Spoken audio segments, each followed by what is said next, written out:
Thanks for coming, everyone.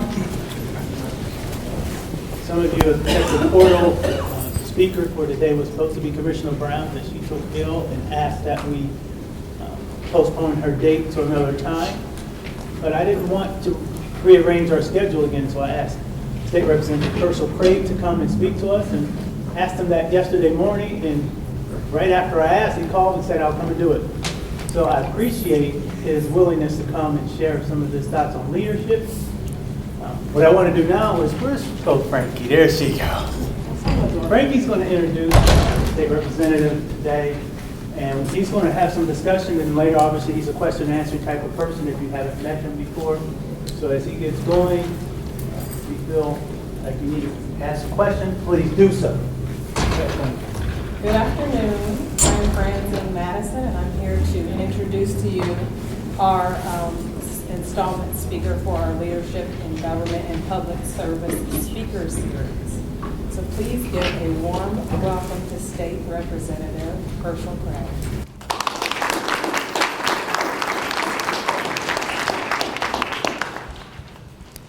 Dr. Benjamin Elijah Mays, the mentor to Dr. Martin Luther King Jr., said this: "It must be borne in mind that the tragedy of life does not lie with not reaching your goals.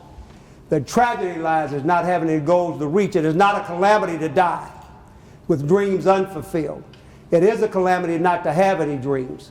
It is not a disgrace to not reach the stars, but it is a disgrace to not have any stars to reach." And then he says this most compelling thing: "It is not failure, but low aim that is a sin." Good morning. Good morning. Or good afternoon. Good afternoon. Good afternoon. Let me thank you for the privilege of being with you today. The complex is not new to me. I spent 7-8 years of my life as the director of the clerk of courts, the Franklin County clerk of courts, in just the building across the way here. And so I'm very familiar with the work that many of you are doing, and I'm so privileged to have the opportunity to be before you today. Before I move any further, would you certainly honor me by giving a huge round of applause for Director Ovell Johns, and I want to thank him and all of the staff for being with you this morning. I think the subject is leadership, and quite apparent, you can tell that I am not Commissioner Brown. She's a whole lot prettier than I am.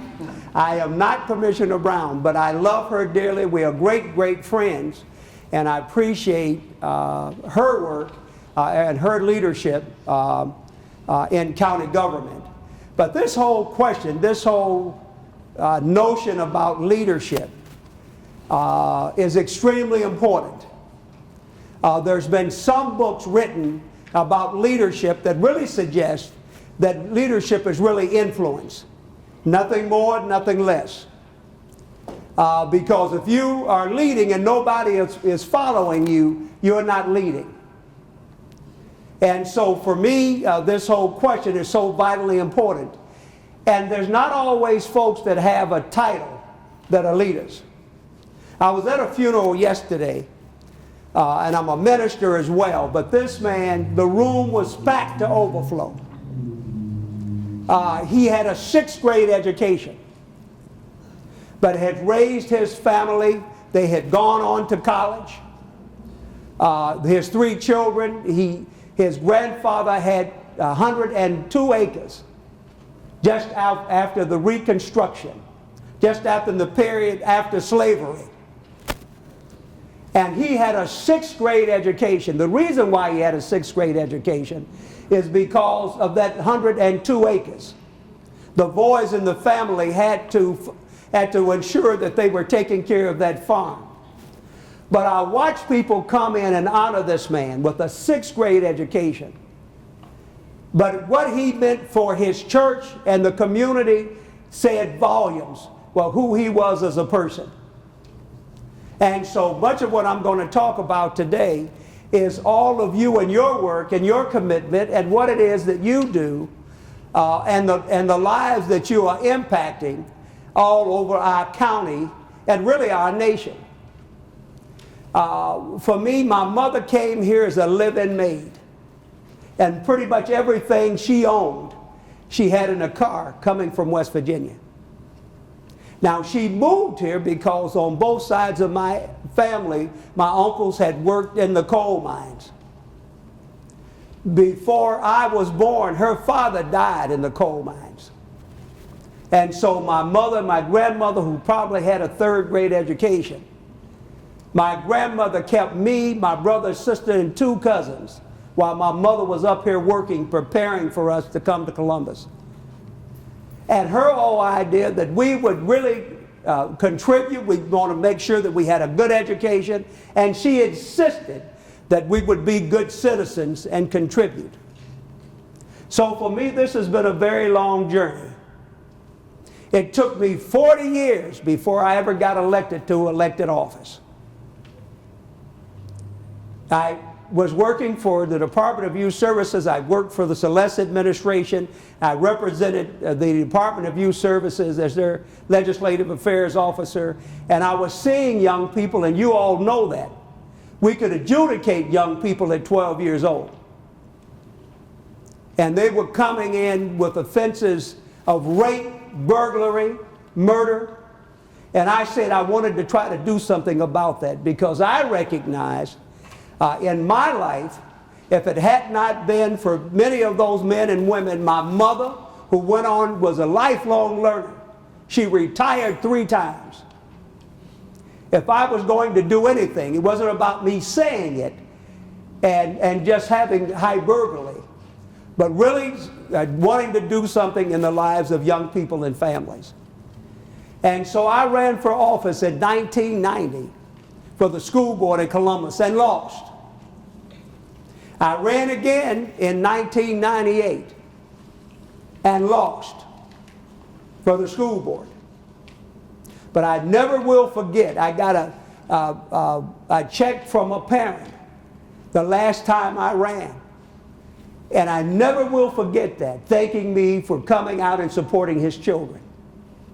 So part of life, if you're going to do anything in life, and you all are already doing it, you're serving families and children, you're working in parole, you're working to improve the quality of life for those that are struggling. You're making a significant difference in their lives. But if you're going to do anything, it's not somebody else's problem or what somebody else is going to do. Quite frankly, it's really all up to all of us. I was with the Department of Youth Services last week, and a young man said they have a leadership group there, even in the Department of Youth Services. And one of the young men said, I'm glad to be on council because I get to meet important people. And I said to them, no, not you're meeting important people, you're the important person. Because a title does not define you. I want you to make it. I want you to realize that God made you and He doesn't make junk. And that you have the ability to succeed and to do the kinds of things that's important in your life. So for me, leadership, it's taken a lot of steps of following others, a lot of others. My Boy Scout leader, who is, I still remember, Mr. Robinson. Many of those guys worked 2 and 3 jobs to make one, but they had time long before we talked about mentoring. But they didn't call it mentoring. They just made sure that young men and women would be successful. So they gave of themselves, they gave of their time. And so I want to publicly thank him, and I always do, for my scouting director, my mother certainly, and all of those that deposited into my life. But I started out running for office or being interested in that in 1968, working for one of the political campaigns. And then continued my work. I worked for it's now called Buckeye Ranch, but it was Buckeye Boys Ranch then, working with young men, young boys. And my mother, we would fill her house up because at that time, if the young men didn't have, their parents, and they were kind of separated from their parents, then we would always take the boys home with us every holiday. So my mother's house was full of young men that we would take home. And then I spent 7 or 8 years there and finishing up my undergraduate degree. I had been in the military and then working on my graduate work. But a lot of my early experiences came at Buckeye Ranch and serving those young men. And whatever they needed at the ranch, whether it was mopping floors or taking out the trash, we did that work. Then I need to go back a little further. I worked with the differently able. That's what we call them now. But I worked with the severely mentally retarded. Folks that are old. I'm almost 67 years old. But I saw men and women that were in their 70s that couldn't control their feces or their urine. And that has been so profound in my life to do that work. So started out working from them at the very lowest level when I worked with them.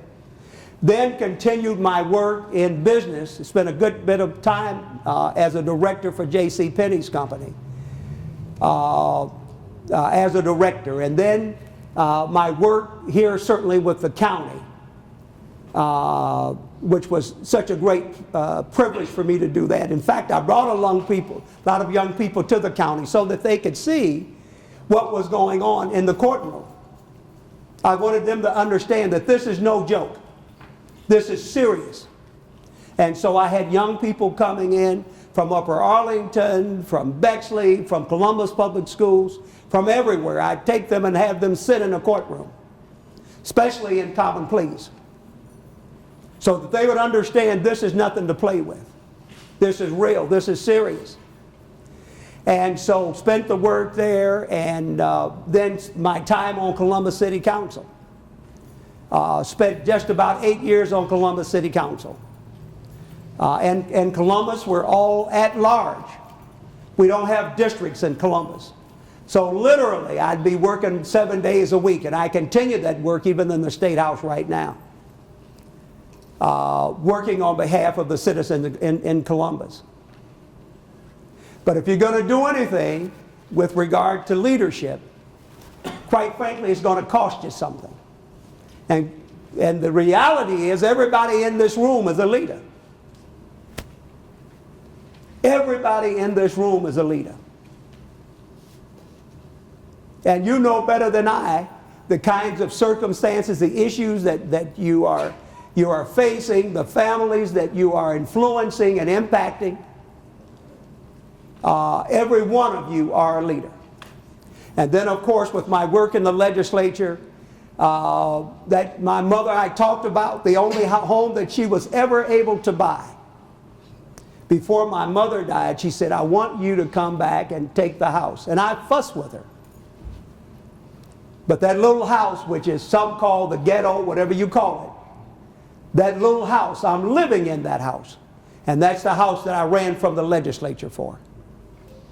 And I'm going to be there because I want young people to see, no matter where you come from, genius does not have a zip code.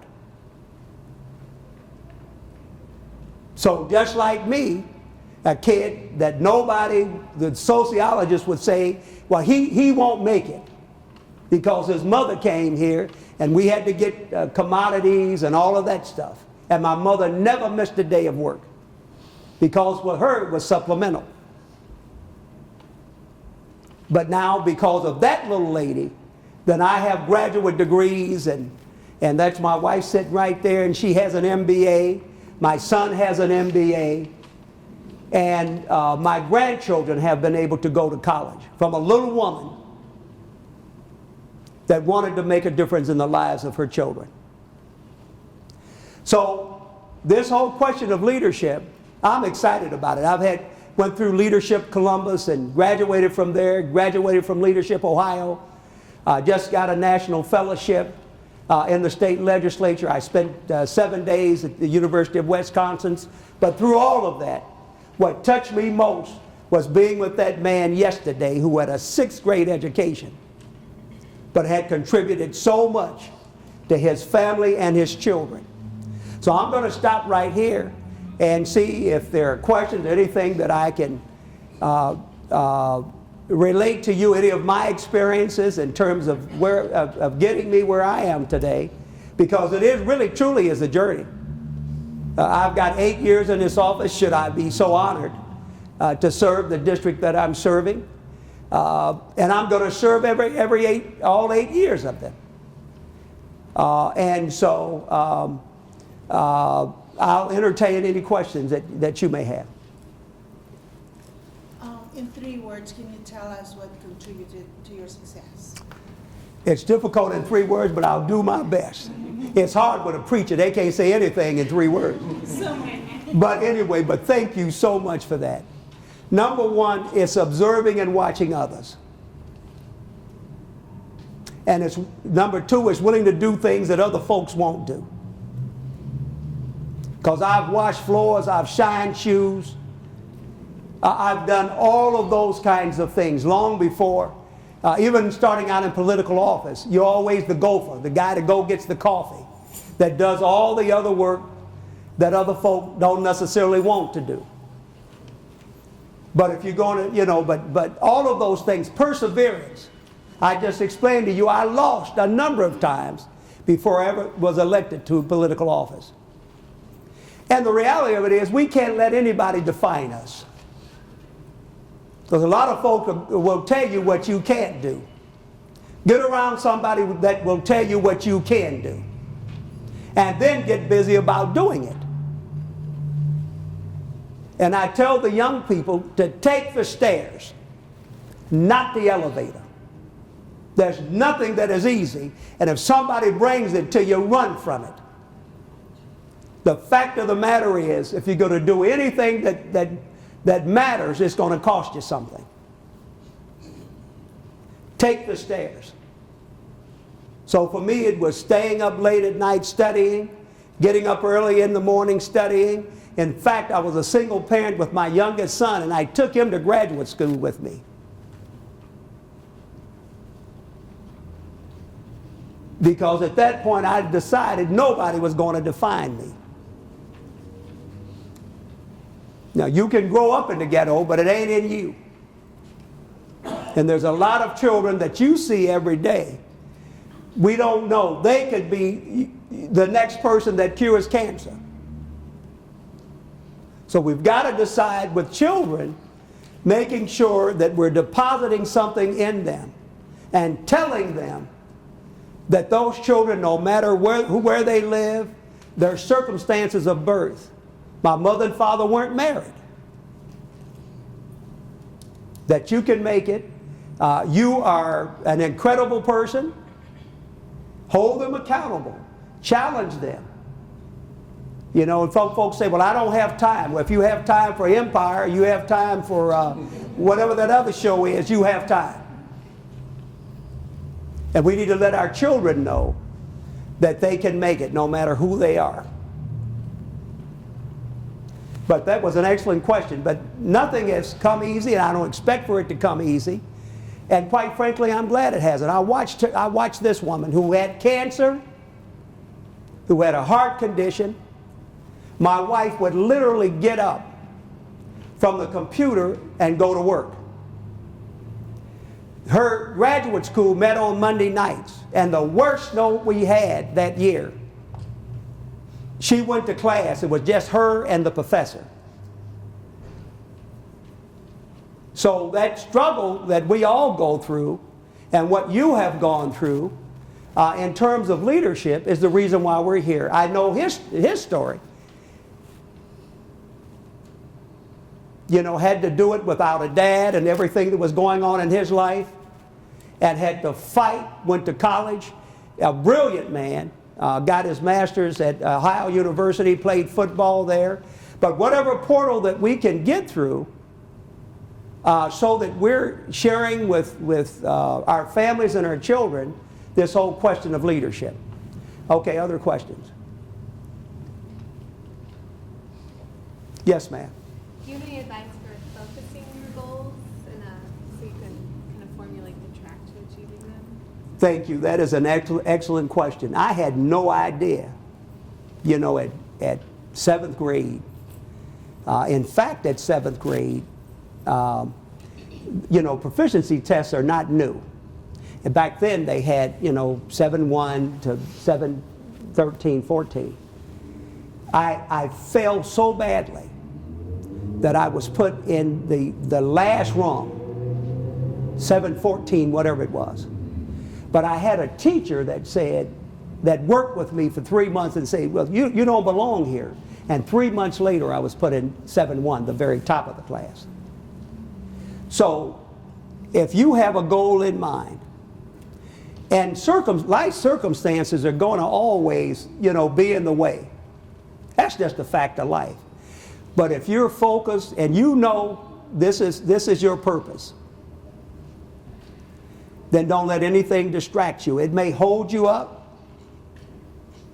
but something that may stop you doesn't mean it denies you. So I would just simply say, write it down, what you want to do, and then stay focused and be around people that are encouraging and that you stay on the way that you want to be. There's plenty of people that have gone to law school and then decided that's not really what they wanted to do, but their passion, their purpose might be teaching. You know what I'm saying? So I would suggest that write it down and just stay around people that are encouraging. If there are tapes and things, certainly I'm a person of faith. But truly, that's the real crux of this thing around that focus. Because things will come into our lives that will distract us. But I guarantee you, if you will stay focused to your goal, you'll get there. I'll promise you that. Okay, I thought I saw another hand over here somewhere. Yes, ma'am. So, can you give us advice on nurturing other people coming up on how to lead them to their greatness? And that is also an excellent question. Number one, you've got to respect them. I think, and we'll teach by example, which is good. Most of those folks, if I observed them, they were already leading. They would be the first persons in the office. But just because you work long hours does not always necessarily mean that's working the smartest. Now, we have all got to work. But I'd say lead by example. Treat folks with respect and dignity, and they'll follow your example. And sometimes that's tough because I've worked for folks that were very, they were challenging, but they were always encouraging. And they led by example. And that's the most compelling thing any of us to do if you're going to be leading other people. But both with the opportunity is the responsibility. And one can't go without the other. If you've been placed in a position of authority, that's an awesome responsibility. You've worked hard for that position. But if you're going to be able to encourage folks and put them on a path, because ultimately what we want to do is mentor and be able to see other folks come behind us. I have young people in my office all the time because I want them to take that seat. I want them to come in believing that if they don't want to go in the State House, but there are other positions. I have folks that are going into medicine. I hired a young man who is a wonderful artist and in the state. But whatever it is that you feel passionate about, I want you to see that, believe in that, and then do that. But that's a very difficult thing to lead other folks. So if this author is right, that if leadership really is influence, then we have an awesome responsibility. And there's been folks that have been in positions of power. It's a yin and it's a yang. It's a dichotomous situation. Adolf Hitler had a whole lot of power. But I submit to you that power did not do a whole lot of good for the world. We just had Pope Francis here And I saw him bend down and kiss a lady's foot, wash her feet, and then kiss her feet. That's a different kind of paradigm. So really, to me, leadership is servant leadership. And really, it's whether it gets in political, around the political offices, or you're in the courthouse, or you're a physician, or teaching, and particularly teaching, because you're shaping young minds. So I agree with you. I think, you know, it's very, very important. And while you're holding people accountable, as you should, because in my sphere, it's the public's resources. And if I'm not out in the district, or I wasn't at city council, and I've made mistakes, believe me, in this deal, you're not going to be perfect. But when you make them say, I'm sorry, I've made a mistake, and even to people that are your subordinates, if you made a mistake, say, I'm sorry. And then let's move on, you know, and because we're all held accountable. This is the public's money. This is the public building. And anybody working, and I had told staff when I was at the clerk of court's office, I had everybody, including the elected official, go through customer service training. Because generally when people are calling public institutions, they call everywhere else. And if we don't treat them with respect, now sometimes people are frazzled and they're anxious, and especially on city council, they would call my office, and I didn't ask what political party they were in. If I could help you, I'm going to help you. But I told them we're going to treat everybody with respect and dignity. Period. And if you don't want to do that, this might not be the office that you want to serve in. That doesn't mean that people get a chance to beat you up. But I think as government workers, we're going to do our work efficiently, effectively, and responsibly, and you all have. When I was at the clerk's office, those folks were some of the worst paid folks in government. Many of those folks worked 2 jobs to make 1. But they showed up every day on time. They did their jobs with efficiency. And I learned so much from them, and to this day respect them so much. So, you know, when people talk about government, I say not so. There are very good people in government. They're very responsible. They're very efficient, very effective. And it's incumbent upon us to really always set that example. They talk about the private sector, and I've been in the private sector.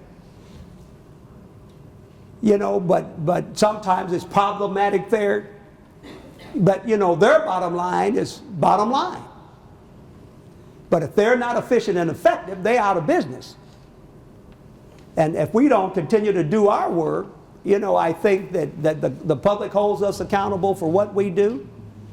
And they should hold us accountable. You know, but you have worked hard. You're doing your jobs. You're raising your children. You're active in your community. And so, you know, I certainly encourage it. Any other questions? Yes, sir. In your professional career, what roadblocks have you went through and how to overcome those? Thank you very much for that question. And there have been some. And sometimes self-infused. But there have been some. You know, I think for many of us, I was just with Will Haygood. And Will is a good friend of mine that wrote The Butler. Will, and I'm going to get to your question, but Will started, he came out of college, out of Miami of Ohio, and started working for the Macy Company. Will got fired from the Macy Company because that wasn't his purpose, you know, and trying to figure out what you're going to do with merchandise. And started working at the Call and Post paper. Now he works for the Washington Post, all of that. You know the story. So for many of us, and I've gotten fired. Worked for J.C. Penney Company, you know, and and you got to pay attention to everything. I'm young, you think you know everything. But a lot of those are life lessons. So there have been some roadblocks, but you've got to decide, okay, what do I do now? And don't reserve yourself just to say, well, this has happened, so I'm not going to make it. That's the biggest thing. We've had people that have gotten laid off for no reason of their own. But you're either going to get retooled, retrained, and get back out there. And it may be another profession. But we have all had them. I've had, when I got to council, I'm telling you, it's 40 years before I got there. And 2 months after I got there, they said that we didn't complete all the right paperwork. I'm just coming in. I don't know what, it was a transfer, the judge had been there. It went all the way to the Ohio Supreme Court. My opposition said, well, we're going to get him out of there. Went all the way to Supreme Court. Now, I'm just in there. So I've got to decide then, I'm going to stay now. So there's been a number of things. But my idea is that one thing does not define you. Now, for all of us, we have to learn to take criticism. And that, with me, is tough. But in its right shape and right form, if you're working to encourage people to make them better, you'll find to do that better in how we critique people. Because everybody reports to somebody, even Donald Trump. He's got a board of directors. So, again, look at it for what it is. If you don't answer to whatever it is somebody's calling you, and you don't answer to that, then you know who you are. So, just continue, as this great lady has said, in staying focused to what it is that you want to do. Continue to, since we're talking about lifelong learning, continue to be involved in lifelong learning. Just to go, if you get a degree, a graduate or a doctor's degree, why are doctors every year have to go to get supplemental training? Every year lawyers have to get supplemental training. Every year they've got to get CLEs. Right. They have got to get additional training. So if they're having to do it with 9 to 10 years of college, then it's really incumbent upon all of us to continue. You are your corporation. And I had to learn that. So continue to develop yourself in every way you can. And some of that doesn't cost anything. I'm at the library every week, reading or studying. We were in the seminary together. I'm an old student. I'm sitting in there with some young students.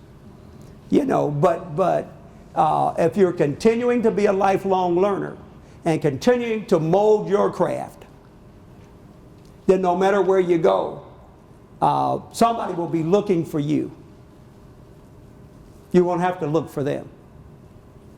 Because you developed yourself in such a way that and your expertise is so finite that others will be looking for you.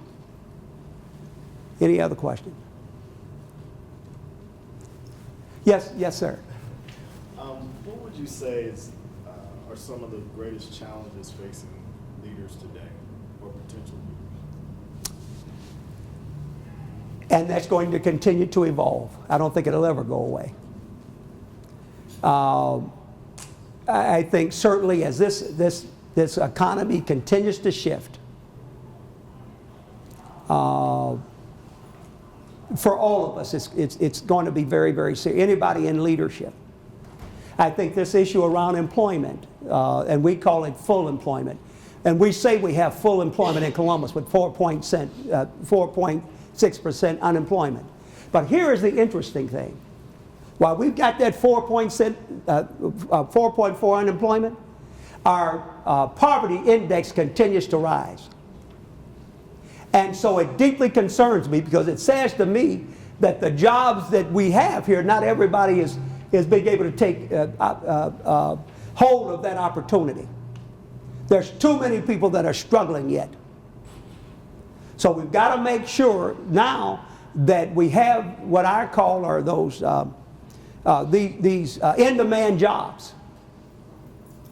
When we start looking at employment, this technology is shifting so quickly. I was out in Heath, Ohio 2 weeks ago, and this young man, about 29 years old, brought this company in from Canada. They're relocating in Heath. They'll hire about 100 folks. But this technology is so extensive, they can take a swab and get your DNA to tell you what medication you should take and don't take. That's how advanced that technology is. And so to be on the cutting edge of that, you know, and to answer to your question, I think that leadership question will always be there. You know, you've got both lead and follow. Both lead and follow. Because it's always somebody brighter than you that may know a little bit more than you. Are you open to that? I'm serving with folks in the legislature. When I got in the legislature, I'm the oldest one in my caucus. They call you caucus, the Democratic caucus.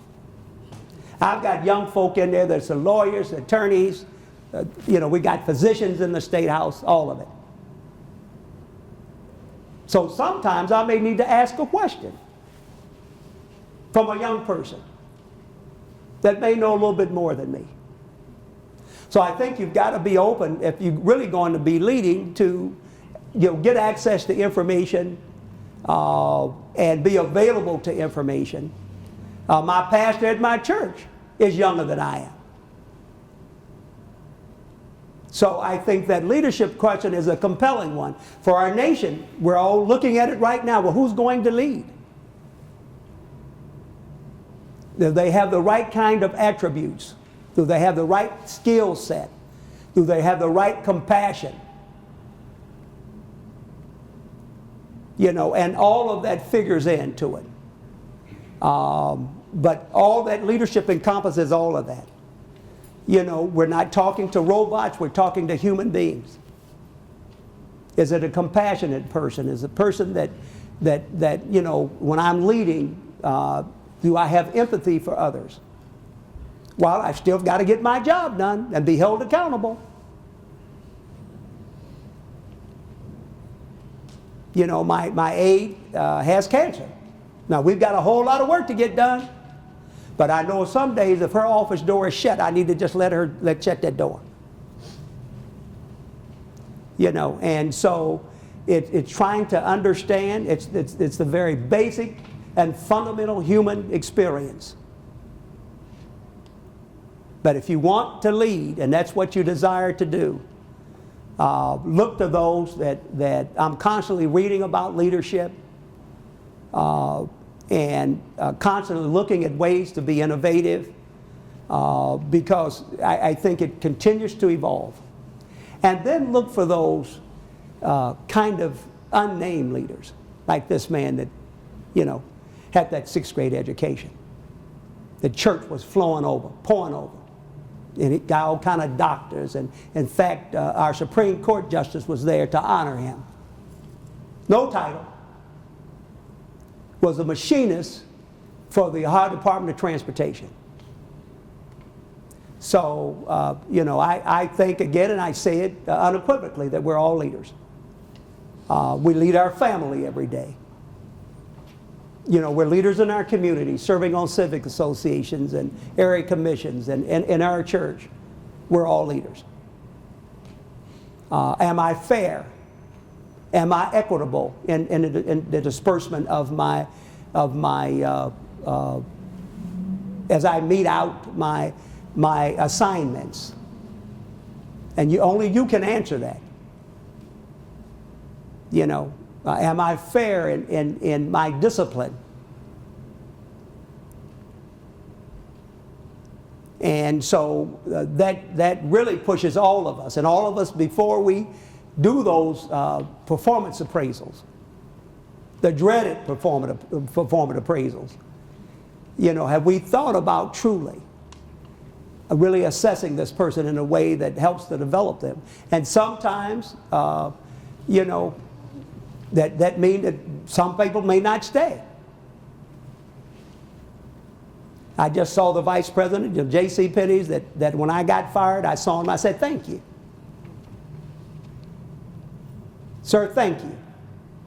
Because that helped me to develop in some other ways that I needed to develop. And sometimes I needed to change me as well as changing that other person. And so, anybody else? As leaders, I think we're always challenged by our people who have a different work ethic than we have.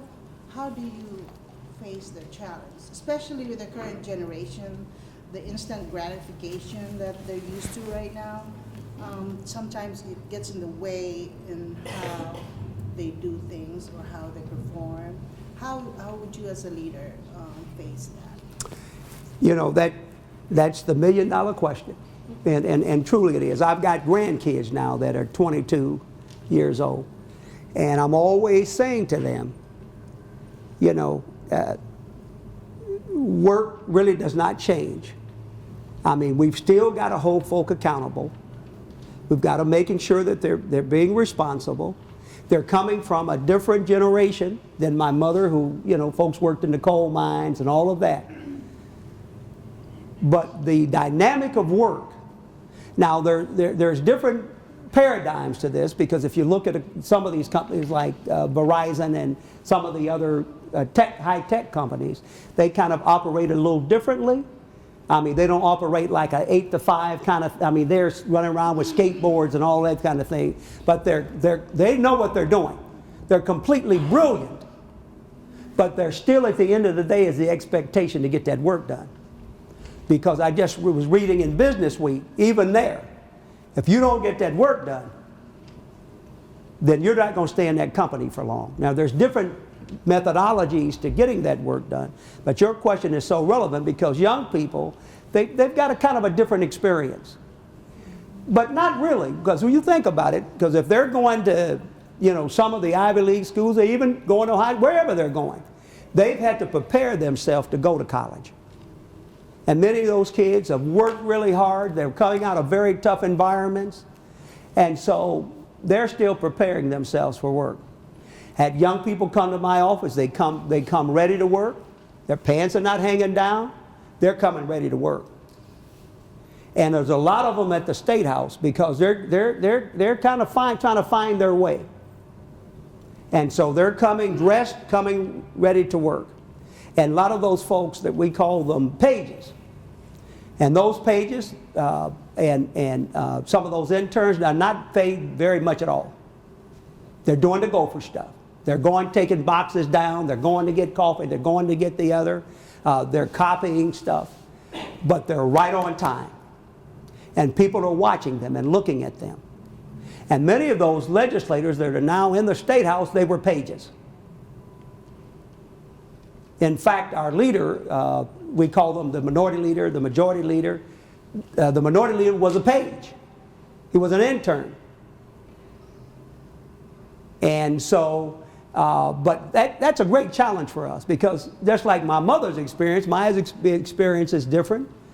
My grandson's experience is different, but the fact of the matter is, accountability, responsibility is not going to change. In fact, it's probably even more heightened now. Because we're really competing against the world. You're not competing against folks in Columbus, Ohio, alone. They're competing against global economies. And so we have to shape young people in a way. That's why we have to set the example. And when they come in the door, say, this is kind of the expectation. We're going to work with you. This is how we're going to get our work done. And if you say that up front in our office, many young people will adhere to that. But their experience is different. Just like, you know, our experience is different. My mother's experience was different. You know, they went out in the field picking cotton or whatever they were doing. And there was industry even then. The African Americans that owned companies, they were doing stuff. So, but their experience will be different. So, but I encourage you, like with all of us, find out what's important to them, why they want to work with you, and then we'll hold each other accountable. And then help them if there's a misstep, explain to them what you're expecting from them. And, if there's mediation that needs to take place, do that quickly. Don't wait. For any of us.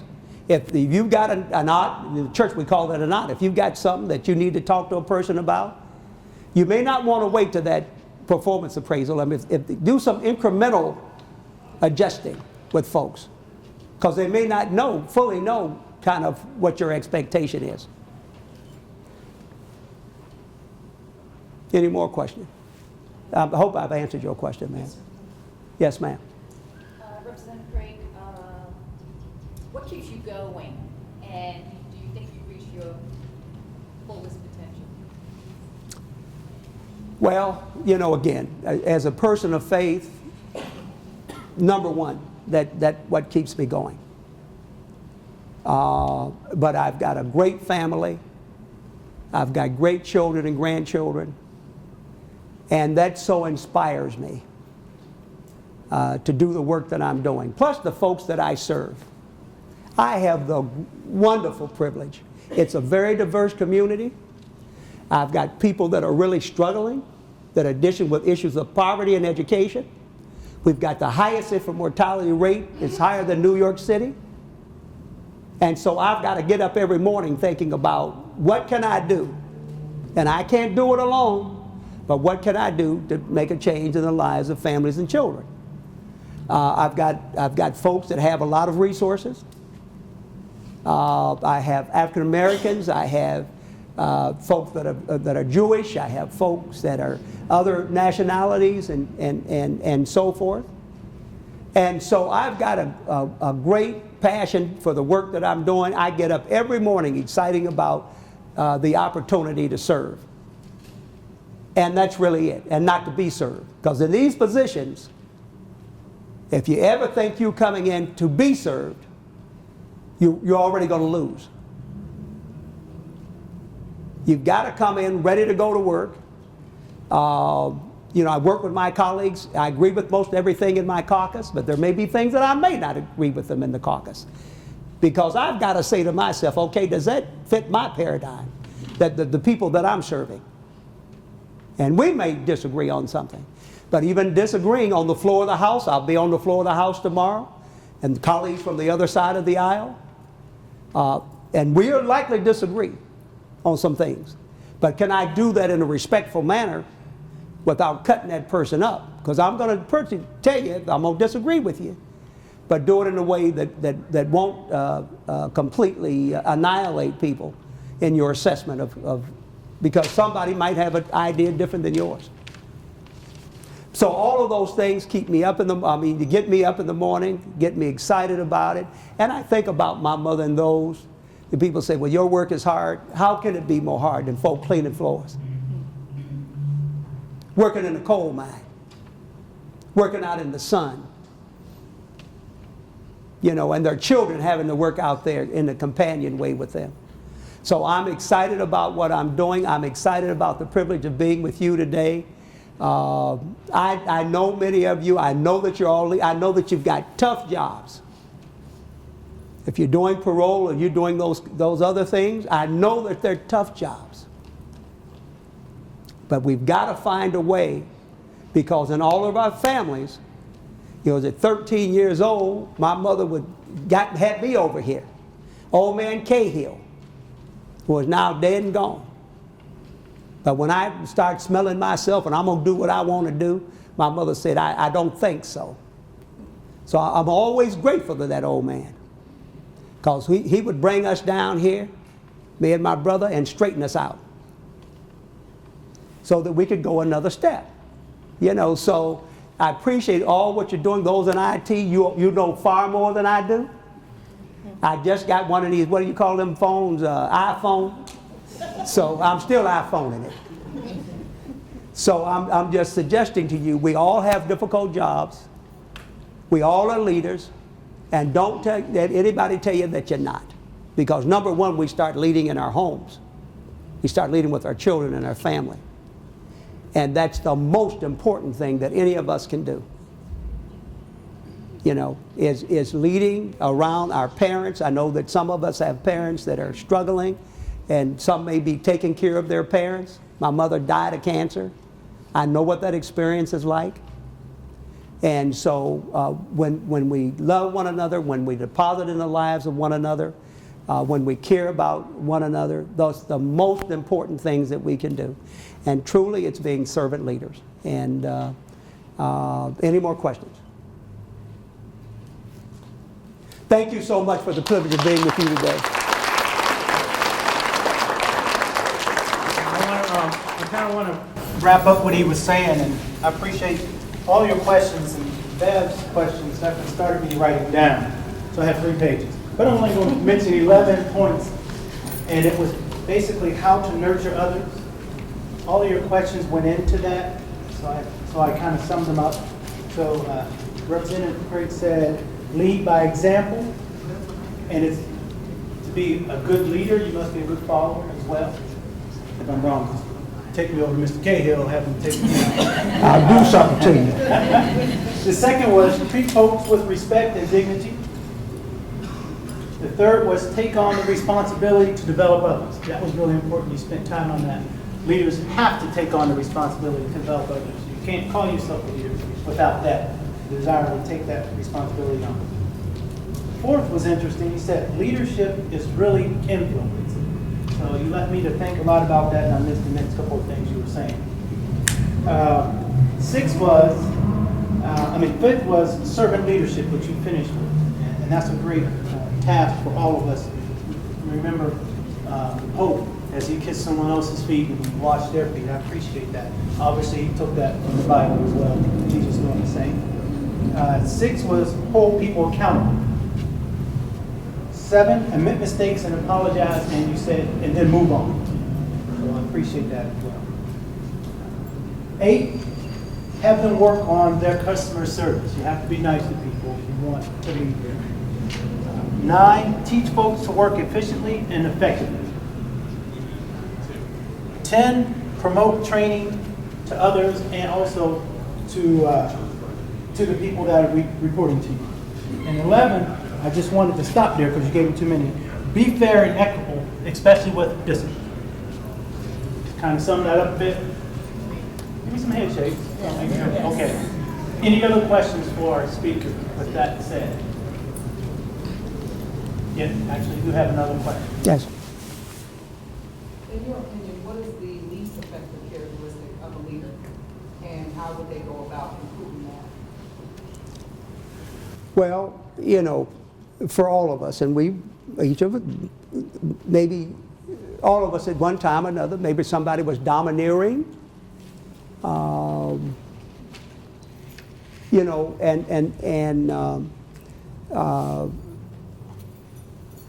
you know, in terms of their oversight of things. Sometimes because we know the information, we think that everybody should know it at the level that we know it, and that may not necessarily be true. So I think we can all grow in that area. So, you know, again, I think if it's hurtful, you know, if it's condescending, if it's not fair, and all of those kinds of things. We've got to look at the motivation when we're leading, and because we have diverse society in this nation, we have a lot of diversity. We have about 165 nations represented here in Columbus. Always looking, and one person, Stephen Covey says this. He says, you know, before you seek to be understood, seek to understand. And that's not always easy, but you just may get a different perspective. And I really believe that. And that's such a great question, because you've got the yin and the yang. And And that other flip side of that leadership can cause a whole lot of pain if it's not done appropriately. All right, appreciate your time. Can you give me a hand clap for him?